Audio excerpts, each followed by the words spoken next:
call the meeting to order. I'd like to welcome everyone here. This is the April meeting of the Municipal Council of the Township of Edwardsburg Cardinal. This is the April meeting. Sorry, I guess I said that. Second item on the agenda is approval of the agenda. Mayor Deschamps, I believe you have that motion. I do, and it's moved by myself, seconded by Councillor John Hunter, that Municipal Council approves the agenda as presented.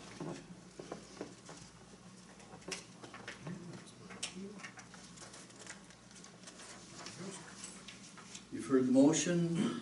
Discussion, if any. Hearing none. Those in favor? Aye. Carried. And third item on the agenda, disclosure of pecuniary interest, the general nature thereof. Anyone have any disclosures here this evening? Mayor, Councillor Hunter. On item 8D, pre-budget approved for Oshkosh paving, Coca paving, Tuckberry Cut, crushing operates out of our quarry, so. Okay, so just the one, 8D? Yeah. And any other disclosures? Hearing none. Well, to go on, item 4 on the agenda is delegations and presentations, and I believe we have Mr. Spencer, Kevin Spencer here this evening, and he's going to be speaking about emergency preparedness, Kevin, and we have a briefing note from you, but you're going to use the machine? Yes, sir. PowerPoint? So thank you for having me this evening. I'm going to go through a fairly quick presentation on emergency management essentials. If we have any questions, please feel free to Okay, ask. so maybe just before you start, Kevin, I should give you a little bit better introduction. I think what I'll have the CAO do is explain the relationship between the township and your company, if you wouldn't mind. Yes, certainly. Thank you, Mr. Mayor. Kevin Spencer is a contractor that the municipality uses to assist with our emergency management program, make sure that we continue to be compliant with the provincial regulations as required by the OFMEM. Emergency planning in Ontario is a pretty comprehensive piece of legislation, and it's a pretty significant administrative burden just to keep up with the paperwork, quite frankly. So Mr. Spencer provides us with a good deal of training and a great deal of expertise in the areas. And we appreciate having you. So you haven't met a lot of the new members of council, so now you know who you know who they are. All right. To give you a little bit of background on myself, I've spent over 20 years now dealing with emergency management. For a good chunk of that, I spent it in South Dundas, volunteering while I was on the fire department down there. I also spent 7 years with United Counties of Leeds Grenville as a public safety manager, and then have been, in the last 3 years, have been assisting smaller municipalities in their trying to keep their head above water, so to speak, with emergency management. So it's been a pretty good time, and I've enjoyed myself, and we will we'll try and keep this as enlightening and as quick as possible. So what Deb has asked me to come down and present tonight is just the basic essentials for those folks who are new councillors, and for those folks who have served on council before or have got some experience with it, just as a bit of a refresher. So I'm not going to get into a lot of what the slides say. Essentially, Ontario has laid out definition and what an emergency exists as. In the most simple of terms, when a municipality gets beyond its scope and its ability to be able to operate and function not only on a daily basis, but when handling a certain situation, that's when the emergency management program kicks in. So, it can be caused by many different emergencies, and it doesn't necessarily even have to be emergencies. It can be planned events as well. So if you have a major event in your area that causes an influx of population and your services become overwhelmed by that, the emergency plan can kick in and provide some assistance. So up here, I think we've probably experienced quite a few of these, possibly not the mining accident, but with some of the other opportunities that that are presented, especially with the proximity that Everett Cardinal is, with the bridge, with the seaway, with the highway, with the train systems, all those different types of anomalies. It provides us with a right picking of possible disasters. So when we're looking at what causes an emergency, everybody has a boom. The boom happens on a regular basis. And usually, paramedic services, police, fire, and our public works departments or our utilities departments are able to handle those booms. When those booms become large, sometimes we need to kick it up for further resources, for more manpower, whatever the case may be. That's when the emergency plan for the municipality kicks in. The control group, the group that gets together and plans and prepares for these events, gets together in the Emergency Operations Center, and then they can get support from different agencies. So if further support is required, they can call on the province, and the province will give certain opportunities, certain support through the Fire Marshal's office, through Canutech, Spills Action Center, different utilities. So Hydro One, Bell Canada, those types of utilities. And they can assist in organizing those events. We also have support from the upper tier, or from agencies that aren't quite to the provincial level. So the county's social services group gives us sheltering and gives us emergency social services if we need it. Paramedics can provide certain services. The health unit. So all those are also can be called on through the control group or through the Emergency Operations Center to be able to assist in an event. Then if it gets pushed up even higher, we're talking about federal assistance, and it with the groups that we have around us here. Federal assistance could mean Coast Guard, it could mean oceans and fisheries, it could be many different agencies that get involved. It could be border services, any of those events. So it's a stepping stone, and we can call on whatever services we need or you need in those events. But the big thing to remember with emergencies is you folks are still in control. You still have your municipality to take care of. So it doesn't matter who walks through that door to provide assistance, they're here for you. And that's something that sometimes gets left in the grass a little bit.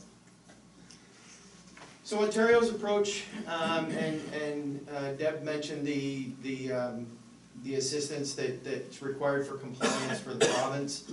Ontario's approach to it is an all hazards approach.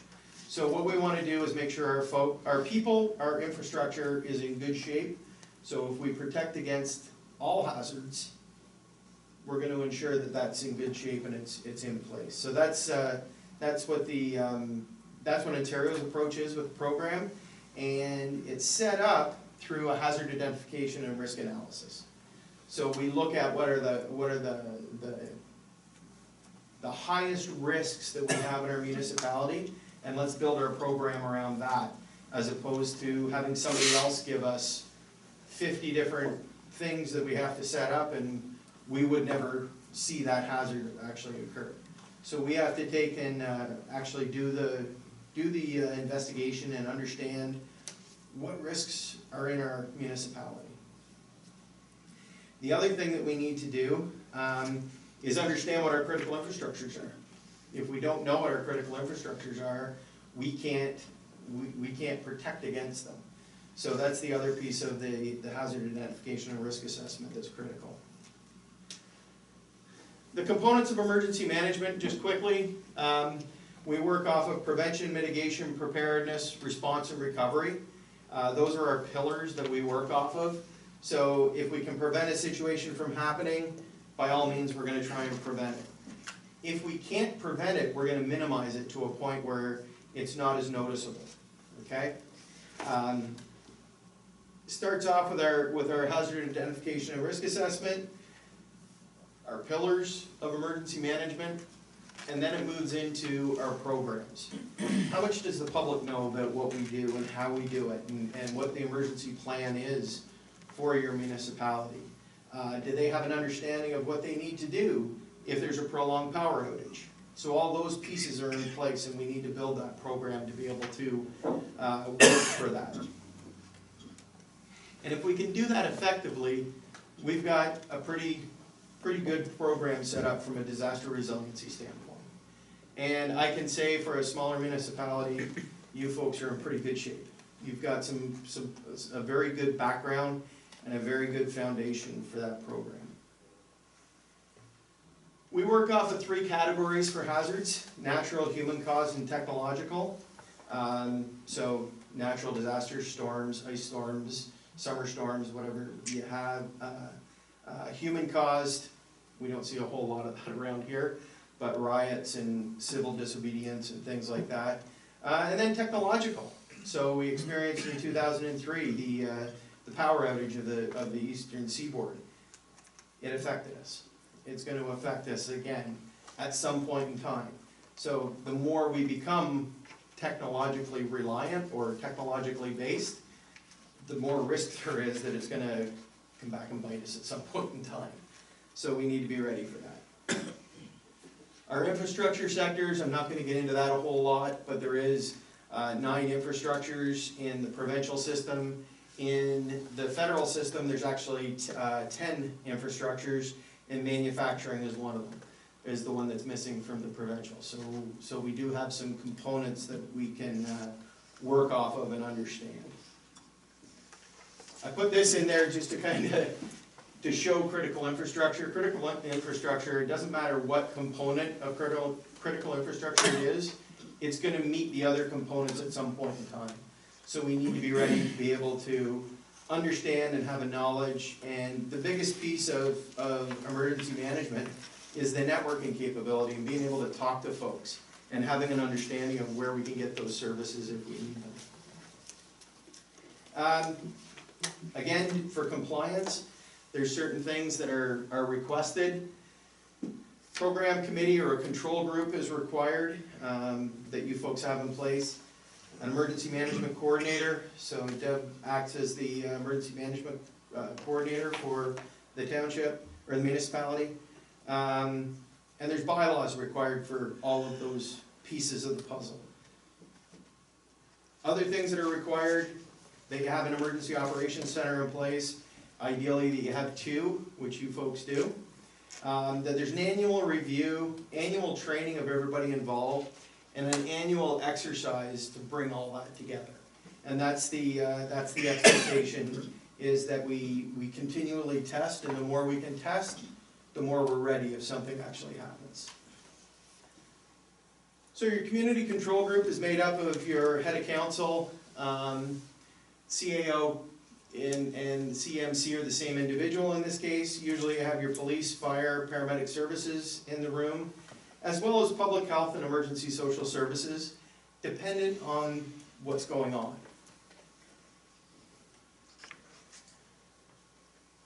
So the committee is there to advise council and advise staff on what needs to be done, what systems need to be looked at, what needs to be updated and when.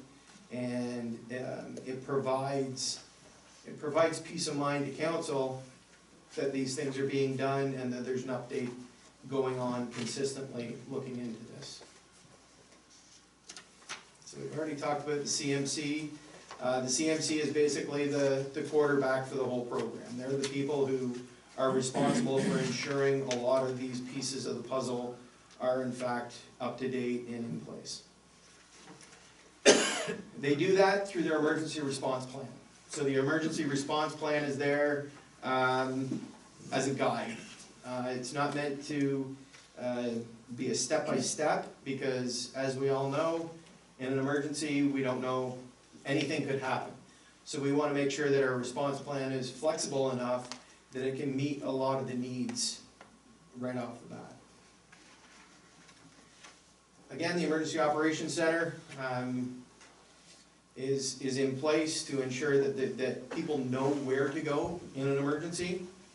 And then our public education, and public education is a key due to the fact that we wanna make sure that the general public knows what to do in an emergency, where to go, who to look for, what information is viable, what information is reliable, and where to get updates and things like that. So the public education is a key component of any emergency plan.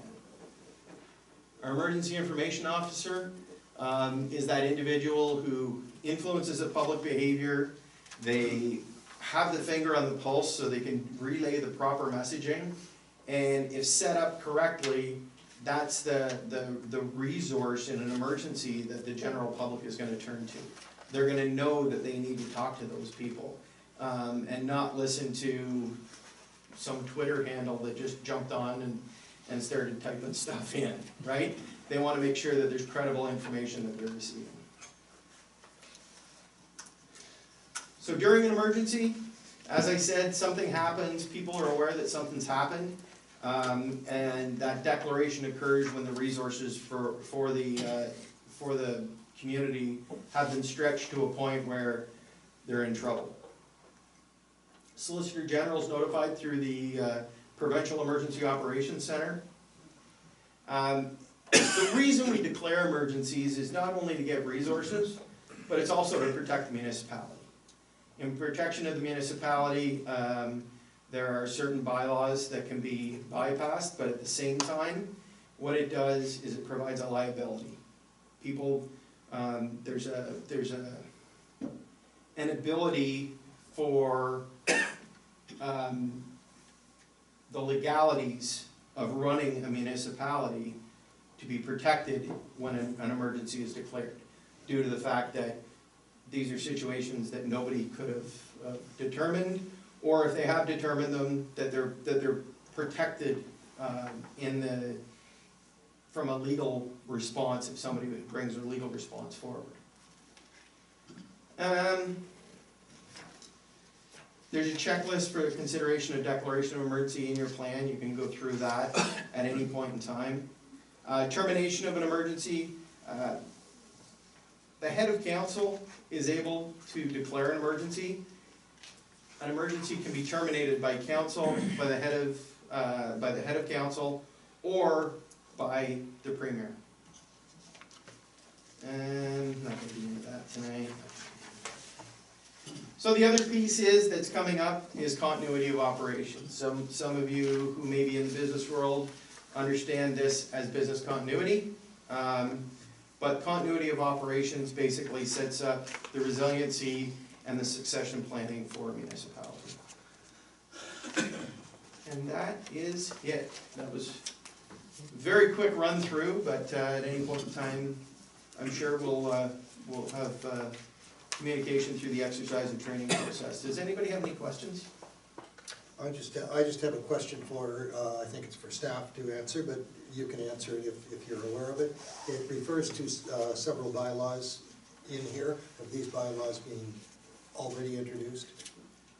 Oh, yes, we've, through the chair, we've had those bylaws in place for many years. They get reviewed on an annual basis, and I do believe that this year we'll be trying to streamline them a little bit by bringing them under one bylaw. Currently, I think we have 3 or 4 different ones, but we're gonna try and make that a little more streamlined this year at some point. Good, thank you, thank you. Other questions here? We do, yeah, sure. We do this report annually? Yes. Yes. No, I think it was last year, the year before, we had a county-wide emergency exercise. Maybe you might want to say a little bit about that. I don't think that's gonna take place this year. No, usually in an election year particularly, the county in the past has put together a countywide exercise that everyone can participate in, so that the burden of planning and executing on an exercise doesn't fall to each municipality individually.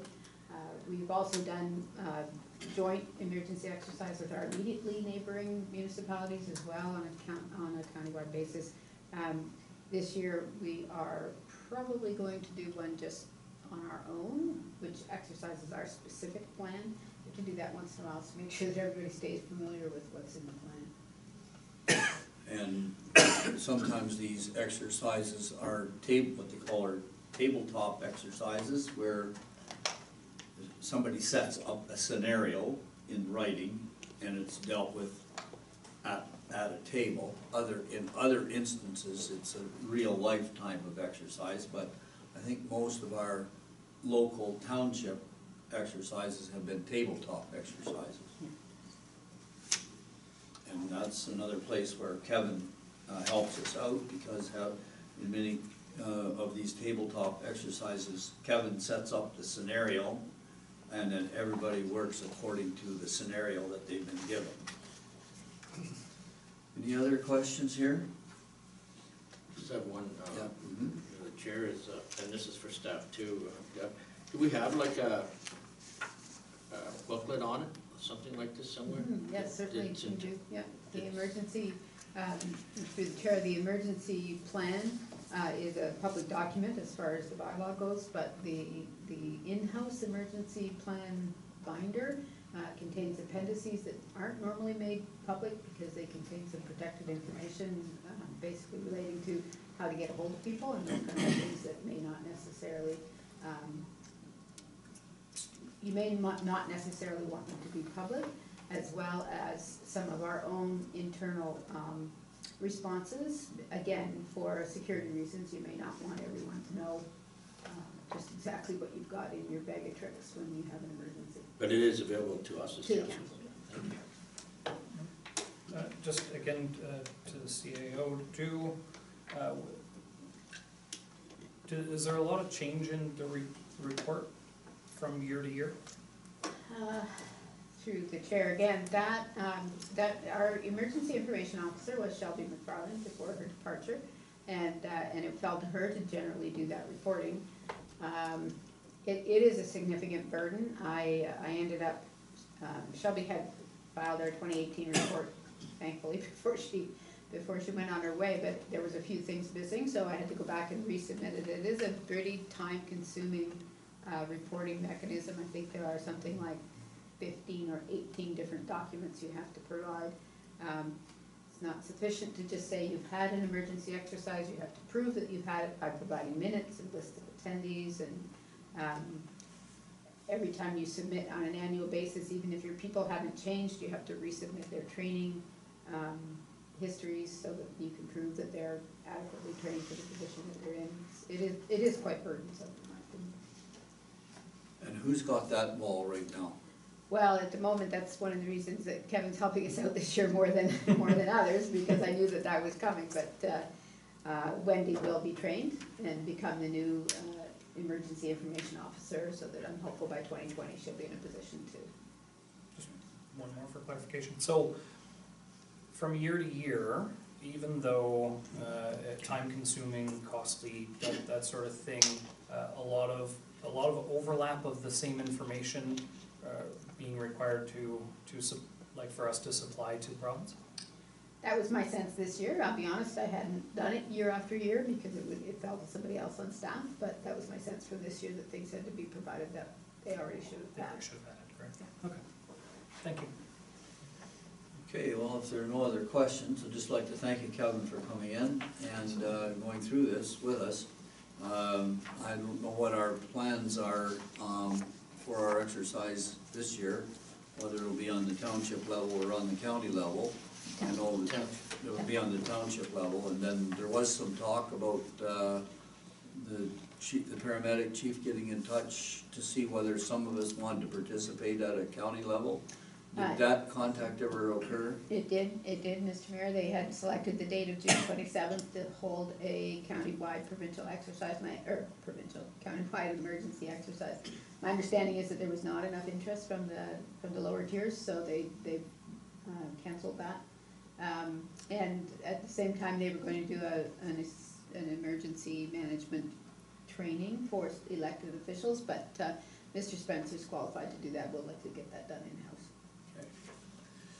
All right, so thank you very much for coming in. Thanks. Bringing everybody up to date.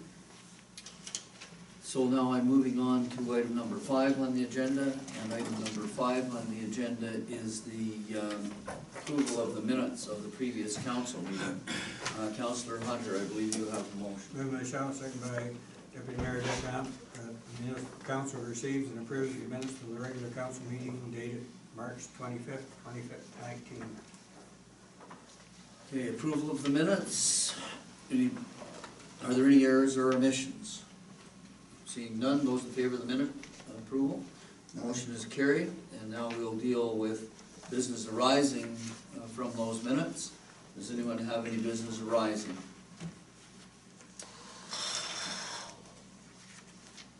And if I I'm do seeing, not. if I'm seeing none, I'll vote to move on. Thought I had something ticked of my own. I guess there's nothing marked. So I'm moving on.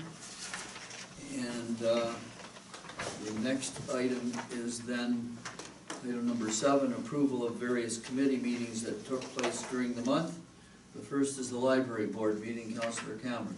Yes, thank you, Mr. Mayor. It's moved by myself and seconded by Councillor Dillabaugh. The municipal council receives the minutes of the public library board meeting dated February 26th, 2019. Thank you very much. The motion is on the floor. Are there any questions with these minutes? Anything within the minutes? Hearing none. Nothing. I'm about to call the question. Those in favor of the motion? Aye. Motion is carried. Those minutes are, what do we say? Received.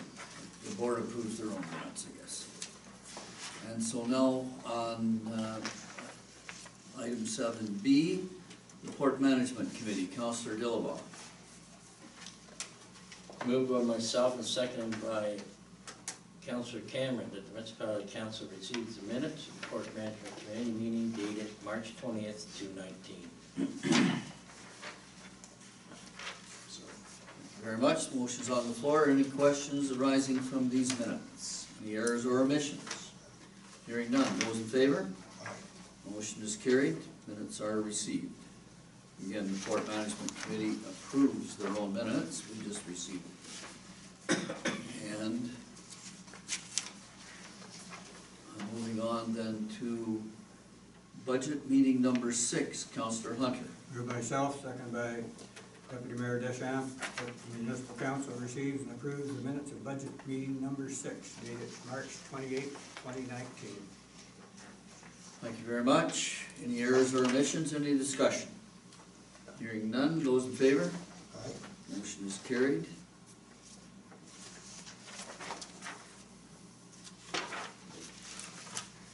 And the Community Development Committee meeting minutes.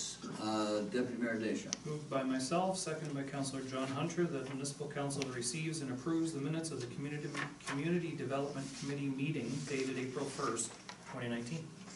Thank you very much. Motion is on the floor. Errors or omissions? Discussion? If any, hearing none. Those in favor? Motion is carried.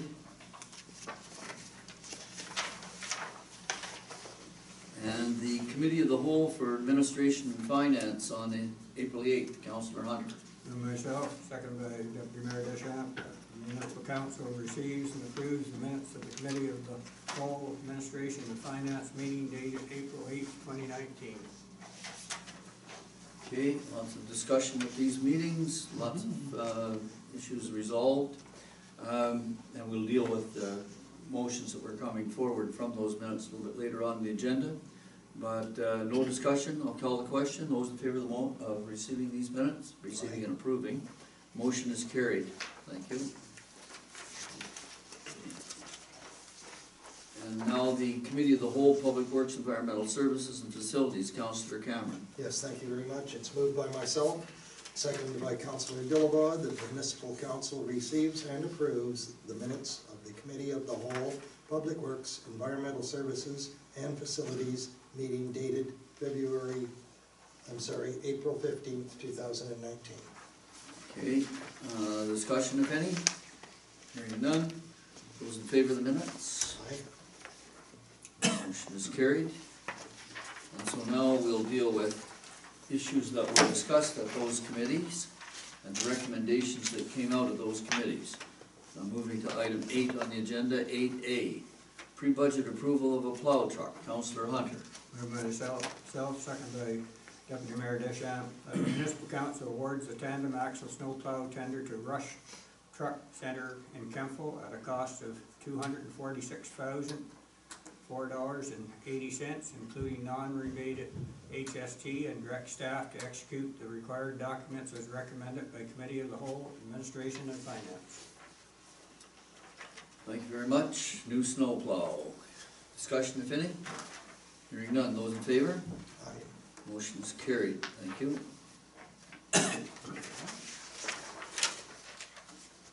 Community grants and donations. Counselor Hunter. Moved myself, second by Deputy Mayor Deschamps. The municipal council awards community grants and donations as follows for the 2019 program. Spencerville English Country Dance Club, $200 plus in kind. Spencerville Mill Foundation, $900 plus in kind. Art Scene, $500. Spencerville Business and Community Connections, $200 plus in kind. St. John's Choir, $400. Cardinal Community Festival Committee, $900. South Granville Bluegrass Festival, $2,000 plus in kind. Cardinal Youth Center Incorporated, $900 plus in kind. Connect Youth Incorporated, $900. Skip Ventures, no cash, but in-kind service. Spencerville Skating Club, $500 plus in kind. First Responders United Outreach Ministry, $900. Food for All Food Bank, $400 plus in kind. Edgersburg Union Royal Orange Lodge, nothing. Cardinal Community Action Committee, $500 plus in kind. South Edgersburg Recreation Association, $400 plus in kind. Spencerville and Area Stray Cats, TNR Project, nothing. Johnstown ATV Club, nothing. Granville Federation of Agriculture, in kind. Friends of Edgersburg Cardinal Library, in kind. St. Lawrence River Institute of Environmental Science, $400, total $10,000. And those are the community grants for this year. Discussion, if any? Yes, Mr. Mayor. Just a question for staff. Thank you, Mr. Mayor. For staff, have these organizations been notified of the grants? No, not until council has approved the recommendation of the committee. Thank you. Right about to call the question on the motion. Those in favor, please signify. Aye. Motion is carried.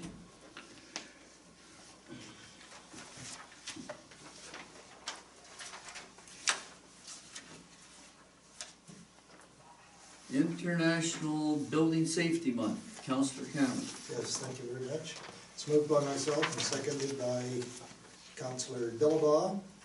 Whereas May 2019 is recognized as International Building Safety Month, and whereas the municipalities of Ontario are encouraged to support and recognize the critical role their building departments and building officials play in maintaining and improving public safety, and whereas the municipal building departments of Ontario have been involved in extensive training, upgrades to meet the new regulatory requirements of the Ontario Building Code Act, and whereas the Ontario Building Officials Association continually represents the needs of the building departments and their municipalities, and whereas the Ontario Building Officials Association has developed an International Building Safety Month promotional poster to promote the profession of building official, and whereas the Council of the Corporation of the Township of Edwardsburg Cardinal deem it appropriate to recognize the dedication and commitment of its building department. Now and therefore be it resolved that the Council of the Corporation of the Township of Edwardsburg Cardinal hereby proclaims May 2019 as International Building Safety Month. And further, that Council acknowledges the professionalism of building officials and their dedication to public safety. Thank you very much. And discussion, if any? Hearing none, I'm gonna call a question, those in favor? Aye. And I think maybe just so it doesn't go unsaid, many people wonder why our building officials become so official, but it is all in the interest of public safety, and certainly if we've learned one thing over the last 30 or 40 years is that some of the construction methods that we saw many years ago just do not cut the mustard anymore, and consequently there is extensive training involved in that position now, and as well, the changes to the building code require that we keep up to date with it. So very good to recognize the month. Moving on to 8D, pre-budget approval for hot mix paving, Councillor Dillabaugh. Moved by Chair myself, notes that Councillor Hunter has left the table. moved by myself and seconded by Council Cameron. That the municipality council use a one-time top-up of the federal gas tax in 219 to complete an additional 1.8 section, 8 kilometer section of Pittston Road from County Road 22 to Hutton Road.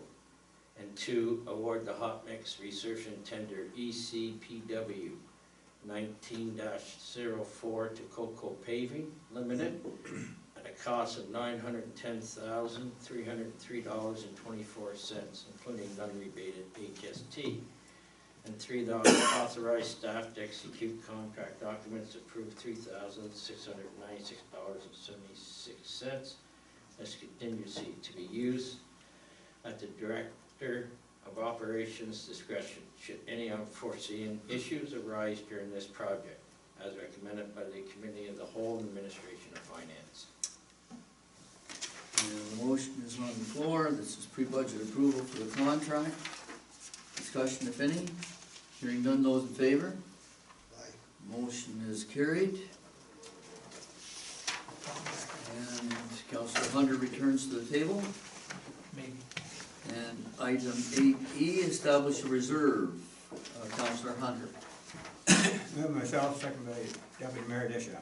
Whereas the Township of Edgersburg Cardinal has been informed by letter dated March 20, 2019, over the signature of the Ministry of Municipal Affairs and Housing, that it will be receiving a one-time provincial government grant in the amount of $584,335 for the express purpose of taking steps to become more efficient in the delivery of our services. And whereas the Minister's letter recognizes that transforming service delivery and identifying more modern, efficient ways of operation is critical and complex work, and that many of Ontario's small and rural municipalities may have limited capacity to plan and manage transformation, depending on the resources they have available and how far they have moved on their own modernization agendas, and that the government is providing a one-time payment in the 2018-2019 fiscal year to support small and rural municipalities' efforts to become more efficient and reduce expenditures growth in the longer term. Now therefore be it resolved that the Council of the Corporation of the Township of Edgersburg Cardinal directs that these funds be immediately transferred to a dedicated reserve fund for use only as outlined and intended in the Ministry's letter, and that the funds be removed from this reserve fund only by resolution of Council and payment of invoices directed to these purposes. Thank you very much. Discussion, if any. And so the discussion begins. Those in favor? Aye. Challenging task, to say the least. Ontario One Call, Councillor Dillabaugh. Moved by myself and seconded by Council Cameron. Municipality Council 1, authorize staff to establish alternate locate protocols with contractors on a case-by-case basis where potential infrastructure damage risk are low, and authorize staff to execute the required agreement documents, as recommended by the Committee of the Whole, Public Works, Environmental Service, and Facilities.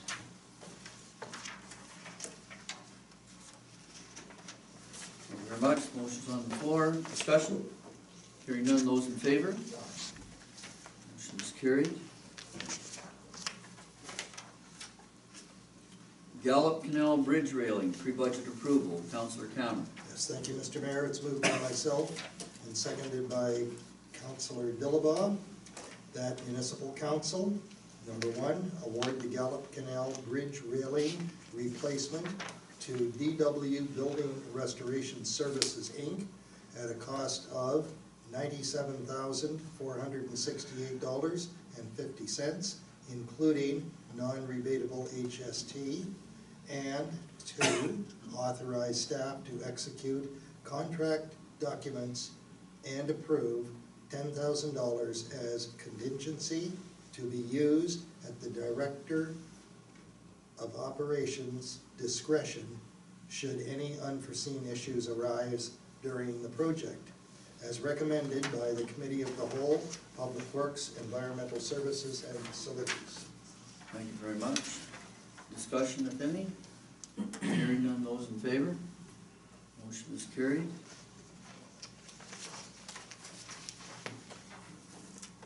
And I'm at 8H, Emergency Preparedness Week proclamation. Deputy Mayor Dishaw. Moved by myself, seconded by Councillor John Hunter, whereas the Township of Edwardsburg Cardinal recognizes the importance of emergency management in Ontario, and whereas the goal of Emergency Preparedness Week is to increase awareness of individual, family, and community preparedness, with this year's theme, Are You Ready? And whereas the safety of our community is the responsibility of each and every one of us, and we must prepare now and learn how to secure a strong and healthy tomorrow.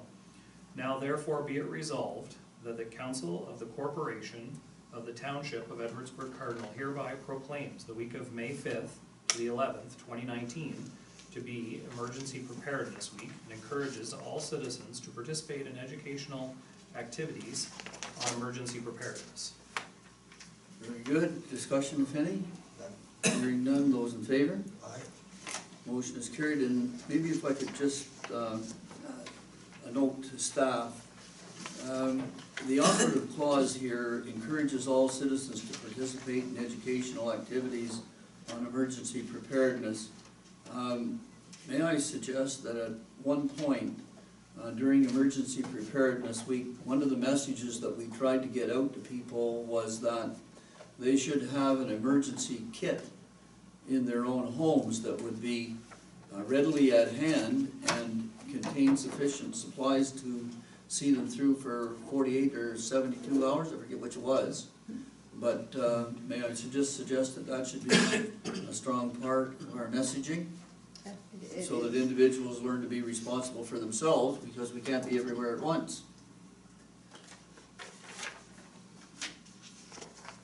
And I'm moving now then to 8I, the 2018 Port of Johnstown Year-End Report. Councillor Cameron. Yes, thank you, Mr. Mayor. It's moved by myself and seconded by Deputy Mayor Deschamps that Municipal Council receives the 2018 Port of Johnstown Year-End Review Report as recommended by the Port Management Committee. Thank you very much. Discussion? Hearing none. Those in favor? It's a good one. Thank you. And just for this interest of the folks that are here tonight, this is the year-end report provided by the general manager at the port. It's a very interesting reading. Lots of things people don't really know about the Port of Johnstown. 8J on the agenda, Port Air Compressor and Dryer. Deputy Mayor Deschamps. Moved by myself, seconded by Councillor John Hunter, that Municipal Council award the air compressor and dryer project to PSI Compressors Incorporated in the amount of $82,105 excluding HST, plus a contingency of $7,895 as recommended by the Port Management Committee. Thank you very much. Discussion, if any? Hearing none. Those in favor? Aye. Motion is carried. Thank you. Okay, now I'm at item number 9 on the agenda. Item number 9 on the agenda is approval of the, or receipt, acknowledging receipt of the correspondence. Councillor Hunter. Moved by myself, second by Deputy Mayor Deschamps, that Municipal Council receives correspondence listings for the following dates as previously circulated: April 8th, 2019. One package circulated this month. Discussion, if any. Those in favor? Aye. Motion is carried. Quiet month. And item number 10 on the agenda is approval of the municipal disbursement sheet. Councillor Dillabaum.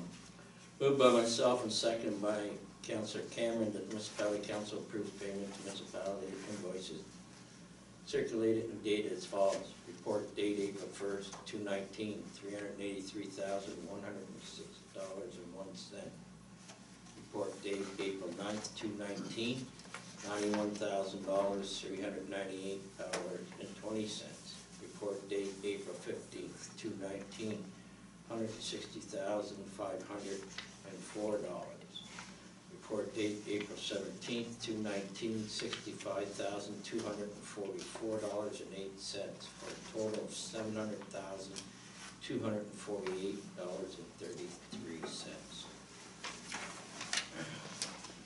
Thank you very much. Now, these invoices and checks, the listing is circulated to council the week before, the Friday, Saturday before the meeting. So everybody's had a chance to look at them, discussion if any. Hearing none. I'm sorry. Go ahead. Mr. Chair. I have one on page 106 too, at computers, No, page- 198762-19, Spencerville Arena. Okay, just hang on a second. Hydro one. Just hang on till we catch you. What page, what's the page number? I'm 106, but you would be, can someone help me? Should be page number in the upper right. Of the PDF. I'm 106, so page 2, sorry, page 2. And what's the check number or the vendor's invoice number? Check number would be 198762-19 and 025952-19. Okay.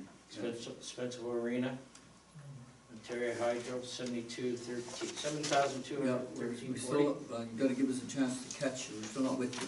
Okay.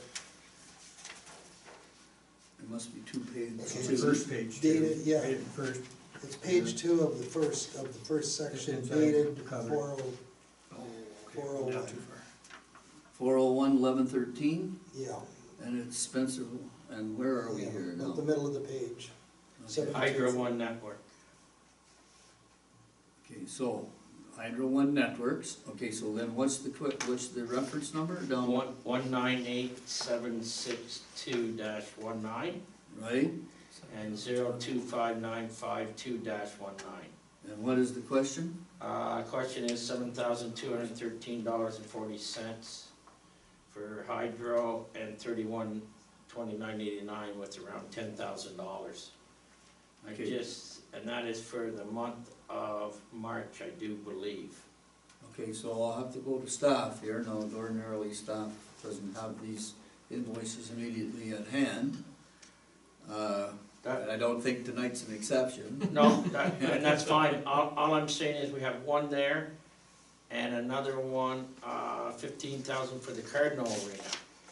And I'm just wondering if we can't seem to get our hands around that, why is it so high? Or Okay, is there anything that we can do to, as staff and as council, to reduce those figures? well, we have That's all. been working on that for a while. What have we done? That's just my question, so, I know. Through the chair? Thank you, Mr. Mayor. Yep, that actually, that is a great deal of money, but it is very much in line with what we generally spend at this time of year to keep ice in the Spencerville Arena. There are 2 hydrometers in Spencerville, one at the rear for the compressor, and the other meter runs the rest of the building. The Cardinal Arena was designed and built as an energy efficient one, but it is a very much larger building than the Spencerville Arena, so it does cost more in hydro to run. These numbers are large, there's no question about that, but they are not out of line for what we have typically seen, and in fact, particularly at the Spencerville Arena, we've seen that number come down over the years, because we have been doing some energy efficiencies. And, you know, with the new lighting and the new chiller that's coming in, I expect we'll see that number decline a little bit again. I think the main point here is that we don't have the same degree of flexibility as the port has to duck under the global adjustment. Now, and I'm not sure that our usage puts us in that category, it probably doesn't, eh? It doesn't. So we're just straight metered. Okay, so we just pay the meter cost, Thank you. okay? Sorry there. Always on All right. No. All right, so did I call a question on that? I didn't call the question. Oh yeah, here it is, here. Those in favor? Aye.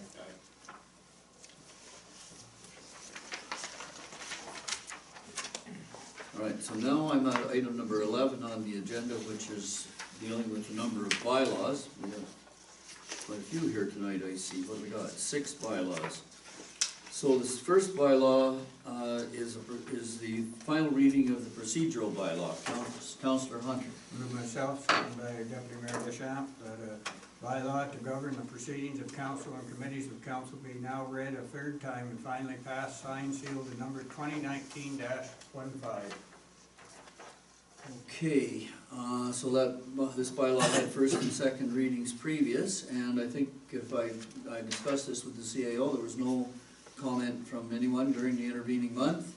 So this is third reading. Those in favor? Aye. Motion is carried. I mark it unanimous. Bylaw now comes into force and effect. And so then number 11B is the site plan control agreement amendment for Distant Shores. Councillor Dillo. Moved by myself, second by Councillor Cameron, that the mover be granted leave to introduce a bylaw to authorize amendment to the site plan control agreement, registered as instrument PR 172032, as authorized bylaw 2001-49, Distant Shores, that shall constitute first and second reading thereof. Okay, first and second reading of the site plan amendment bylaw for Distant Shores. Discussion, if any. Hearing none. Those in favor? Aye. All right, bylaw receives unanimous approval. It can go to third reading. Councillor Dillo. Moved by myself, second by Councillor Cameron, that the bylaw to authorize amendment to site plan control agreement registered as instrument PR 172032 is authorized by the bylaw 2001-49, Distant Shores, be now read a third time, finally passed, signed, sealed, and numbered 2019-16.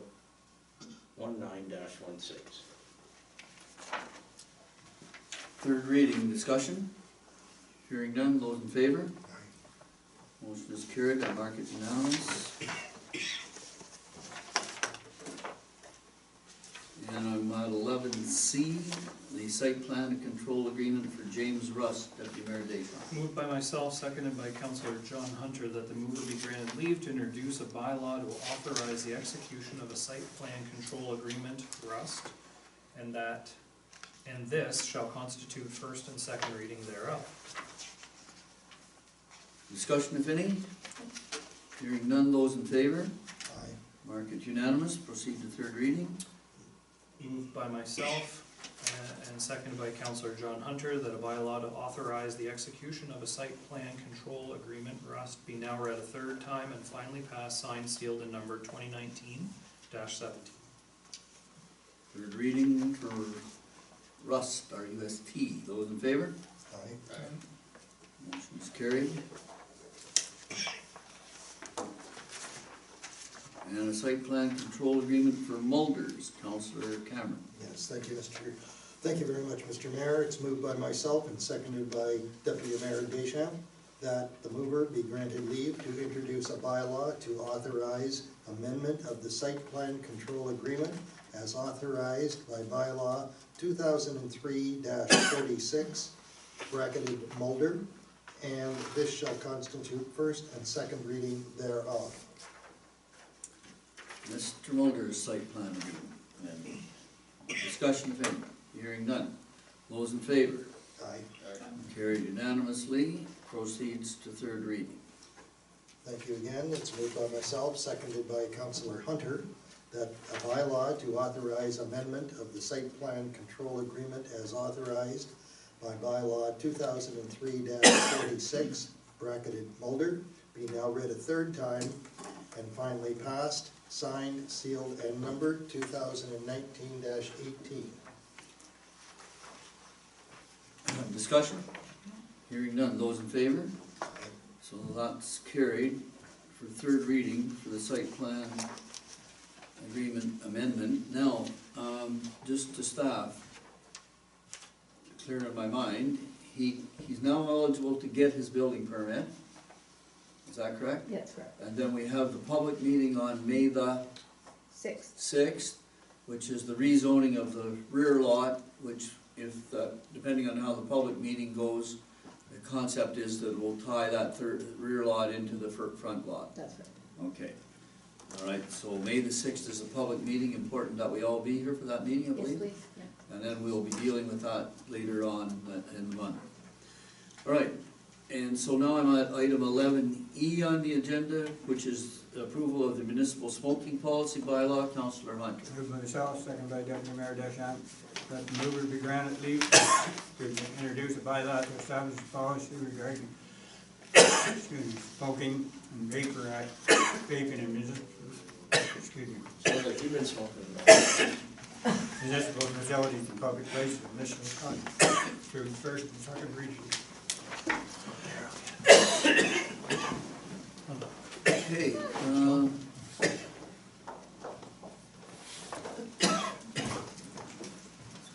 hold up just here for a second.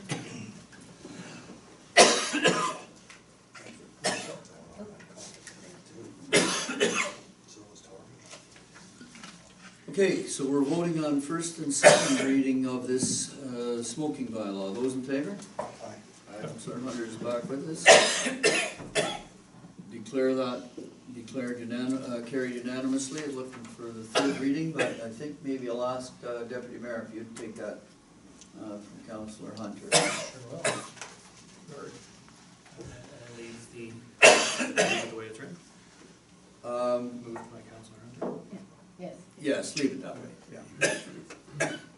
Moved by Councillor Hunter, seconded by myself, that a bylaw to establish a policy regarding smoking and vaporizing in municipal facilities and public places be now read a third time and finally passed, signed, sealed, and numbered 2019-19. Okay, third reading. Those in favor? Aye. Motion is carried unanimously, and so our new smoking bylaw is in place. And, where am I here? So now, the ultimate, 11F, the budget bylaw, and the honor goes to Deputy Mayor Deschamps. I can't tell you how happy I am to read this one. We all are. We're happy to have you read it. Moved by myself, seconded by Councillor John Hunter, that the mover be granted leave to introduce a bylaw to adopt the general government estimates for sums required during the year, and this shall constitute first and second reading thereof. Okay, well, let's see how it goes.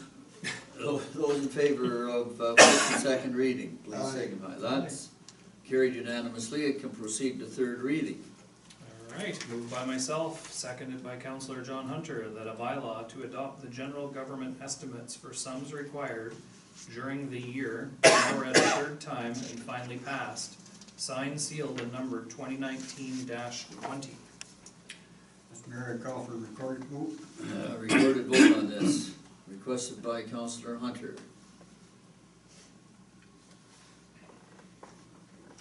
And I'm gonna call the question. Those in favor? Well, I gotta call the name, sorry. Councillor Cameron, how do you vote? Yay. Councillor Dillabaugh, how do you vote? Yay.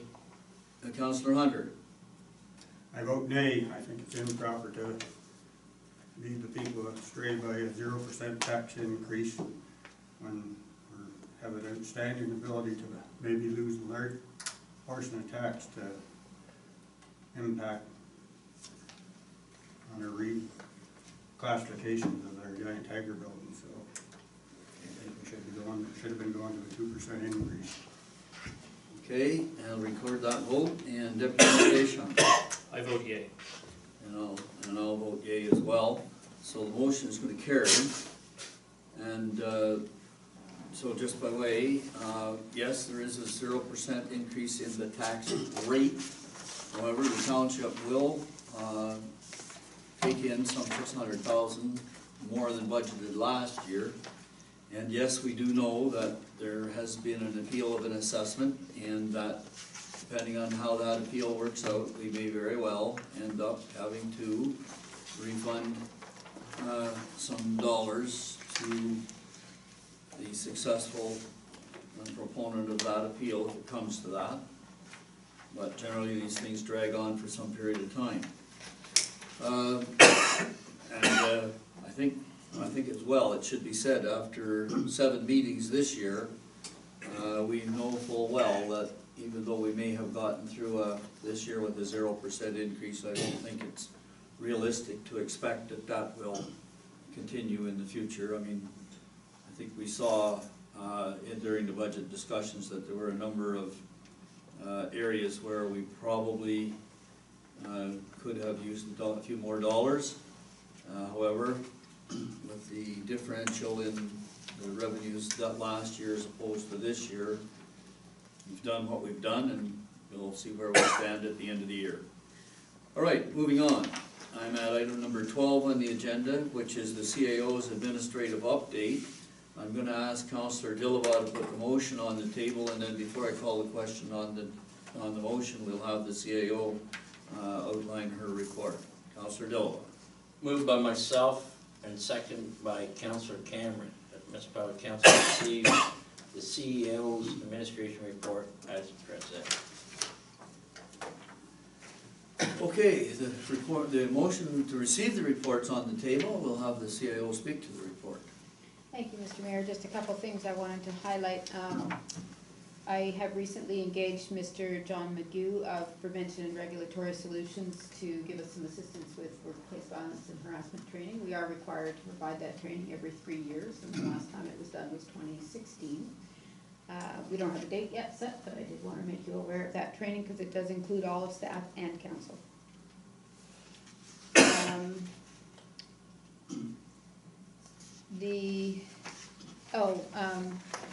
Council, I can't remember, I'm sorry, I cannot recall if this direction was from the previous council or the current council to get the vacant lot in Cardinal ready for sale.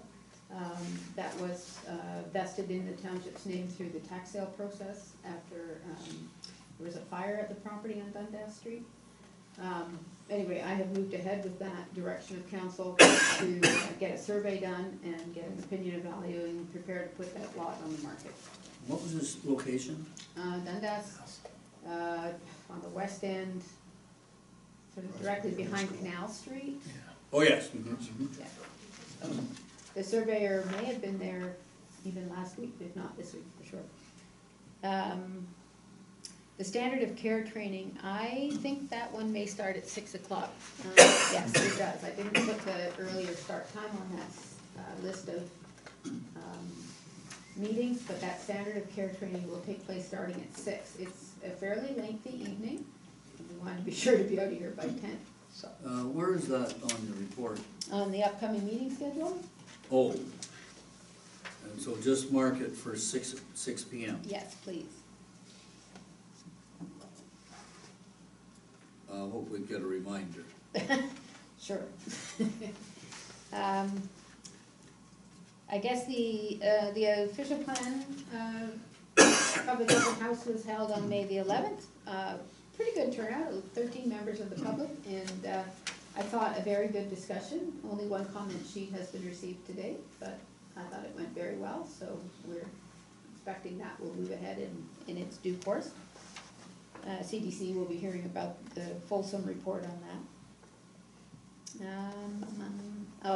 In recreation, Annie McLean has been hired to fulfill the position of aquatics coordinator for the summer, and she has started some work already in getting advertising and so on ready, but she will start working the 1st of May for us in that regard. Under Public Works, we mentioned in the grants and donations, the Skip Ventures in-kind donation, which is connected to the Dump to Donate event. We were working towards the 4th Saturday in May. Correct. 4th Saturday in May. So in that event, there are a couple of dumpsters brought in from Limerick. They give the Skip Ventures a break on the cost of doing that, and the members of that group help people bring their disposable items to the bins, and then township staff also kicks in some help to make sure that everything gets where it's going and gets secured. And it's a pretty full day. It's been very popular in the past. I'm hoping we'll get some uptake on it. Same group organizing again? Yep. And any discussion about the placement of the bins this year? Not that I'm aware of. Maybe the director of operation has more information. Through the chair, we had some good success with having that set up at the transfer station for unloading. So that'll be the plan this year again. We'll do it on Okay, the so set. not right in the village? Not really. Okay. Go ahead. Well, as you know, we've had some significant rainfall, and people seem to be flooding north of us, but we have had higher than normal flows and certainly high water in spring, but nothing to be concerned about at this point. I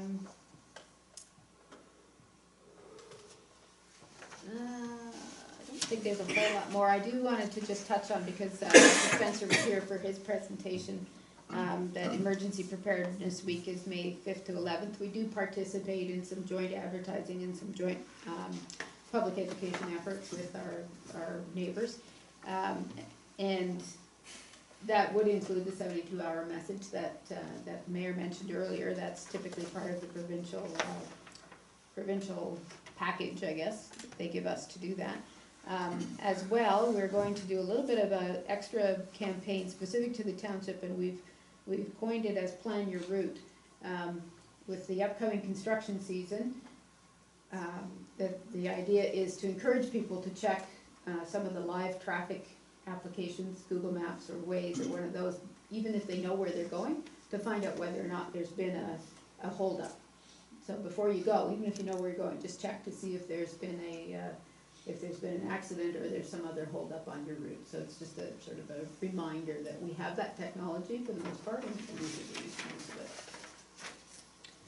it. And I'd be happy to answer any questions.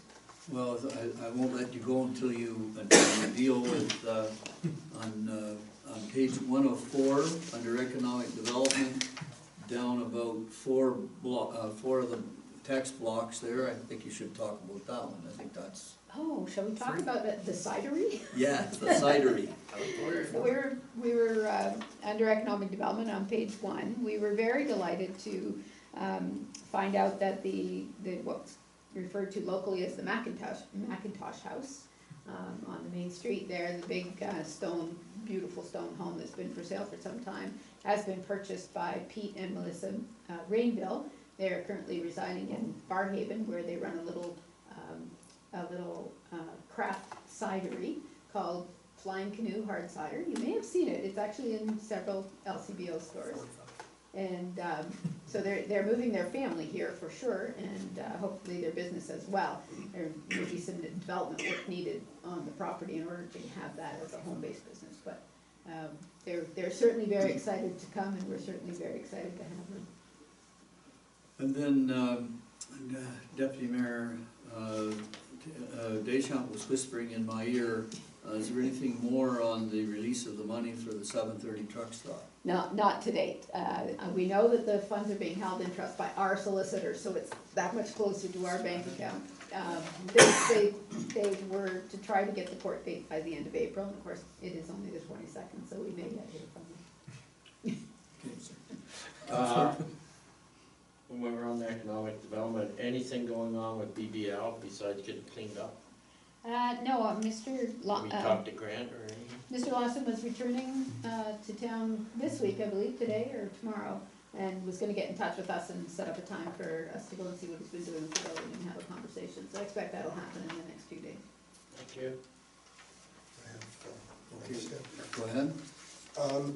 In case I missed it, which I don't think I did, have we received a date for the hazardous waste as yet? Yes, we did get that information from the counties, and I'm sorry, I don't have it right at hand. Our local one is August or September, usually.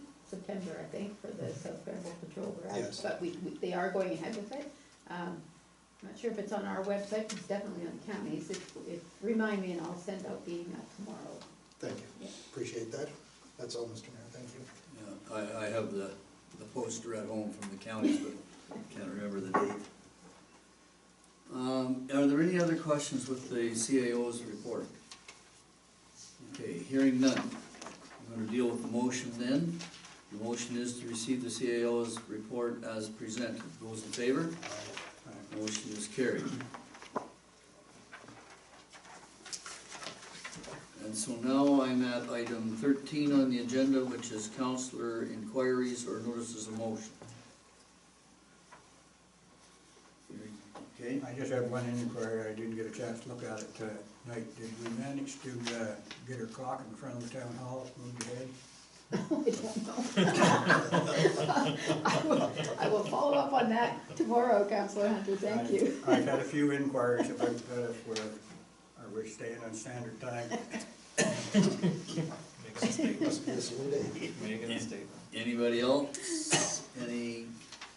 Okay, because that puts me down at item 14, which is the mayor's report. My cheat notes are at home. Great place for them. I guess the one thing in my mind is that we've now set up the reserve for the municipal restructuring money, and the county is working hard to get a meeting of the county mayors to discuss what the county mayors have to say or think or present on a countywide level. And I know that we're looking for a date to have our own discussion around this table. Have we, I haven't seen any suggested dates coming around polling the members on a date that would be agreeable. Will we be able to get that done sometime in the next week? So that we know our date, or have we set a date? Oh, Maybe no, we've set a date. No, we haven't set a date. Okay. I'll have to look at the calendar. Okay, It's because very difficult. we're gonna have a discussion here. Also, I think everybody is aware that there's a movement afoot, and maybe Councillor Deschamps can tell us a little bit more. Is there any impetus to the three councils getting together, or where is that initiative, if I can put it that way? Prescott, Augusta, and Edwardsburg Cardinal. And thus far, there haven't been any discussions, open discussions, a lot of talk in the background, but there seems to be a general willingness to at least have some form of a ceremonial meeting. I can't guarantee that it would be just for that, but give me a little bit again to see if I can get that going. I'm doing my best. The initiative is in your hands. But I know that there are back channel talks going along with the CAO, and the CAOs from the three CAOs have been talking. I know that there's a number of concepts being floated, if I can put it that way. I guess the next thing that I wanted to talk about just briefly was the issue with regard to the paramedic services. And I'm really at a bit of a loss because the announcement of what was contained in the budget came to us from AMO. It didn't come to us from the government. And the concept was that the paramedic service delivery would be restructured from the 35 counties that are presently delivering the service on a countywide basis down to some 10 regional paramedic services where we don't know what the regions are, but we're told that they'll align, those 10 regions will align with the 10 new regional health units, which will align with the 10 new regional health care teams, I guess they're going to be called. So, I was asked for a comment by the Recorder in Times, and I could only comment on how I felt, because he was calling the warden. I had to give him my perspective as I saw it from the warden's chair. And so that's what you saw in the Recorder in Times. Now I talked to all of the members of the county council the next day or the day following to make them aware of what I had said and to warn them to be aware of what was going to be in the paper, and to a man and a lady, they all pretty much agreed with my analysis. And basically, the point that I was making is that I think the paramedic service is being delivered on a very efficient basis, and if it isn't broken, don't fix it. But the government seems to have its own mind here, and I found that a bit strange because there was never any consultations. Now, I've had several discussions with the MP's office, which happens to be the Minister of Municipal Affairs and Housing, and they assure me that the government is prepared to collaborate with the municipalities. That generally means we're going to tell you what we're going to do, but we'll see. So I'm just sort of raising that because here we are at a situation where we're being asked to restructure our own workings and find more efficient ways of delivering our service, which, you know, I think if we put our heads together, we can come up with some things. But at the same time, they're throwing this other problem at us, which we're also going to have to be involved in either peripherally or directly in helping them to rearrange the delivery of paramedic services and as well as the health units. So I think there's a tremendous amount of work ahead of us for the next year, and I think it's going to be very distracting to say the least. I don't want to say anything more about that right now. See how it goes at county council discussion here on Thursday, and also the 10 county council mayors will be getting together sometime following Thursday to just discuss how we're going to approach the whole question of municipal efficiencies. So I think that's enough said there for now. Moving on to item number 15 on the agenda, which is the question period. Anybody have any questions? Mr. Mayor, there's a motion, I think, to accept. Oh, yeah. Yes. Moved by myself and seconded by Councillor Hunter that municipal council receives the mayor report as presented. Those in favor? Aye. Motion is carried. And so now I saw Mrs. Malik getting her hand up. Yeah, the dump to donate, what is that? Is that what was on in the middle of town at one point? That's right. What happens to the people that don't have trucks or whatever to get their stuff back to the dump?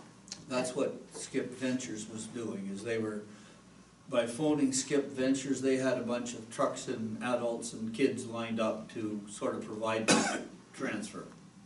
And then instead of taking the materials to some place in the community, they took it directly to the transfer station, put it directly into the dumpsters. Are they still gonna do that? That's my understanding of the plan, yeah. They're gonna pick it up on the road, like you just put it out to the road, then come, or you have to phone them? No, I think process last year was call, wasn't it? Yeah, and it's Skip Ventures, so the idea is that you call the Skip Ventures, ask them to come and pick your things up, and then you give them a donation towards their organization, I see. and then they just take it away. And instead of having a dumpster in the middle of the village, which created problems because we couldn't get it hauled away, and it sat there all weekend, we just have them take the things right out to the landfill. Gentlemen? No questions? Okay, we have no closed, item number 16, we have no closed session this evening. Item number 17 on the agenda is the confirmatory bylaw. Councillor Hunter. Moved myself, second by Deputy Mayor Dishaw, that the bylaw to adopt, confirm, and ratify matters dealt with by resolution be now passed, signed, sealed, numbered 2019-21.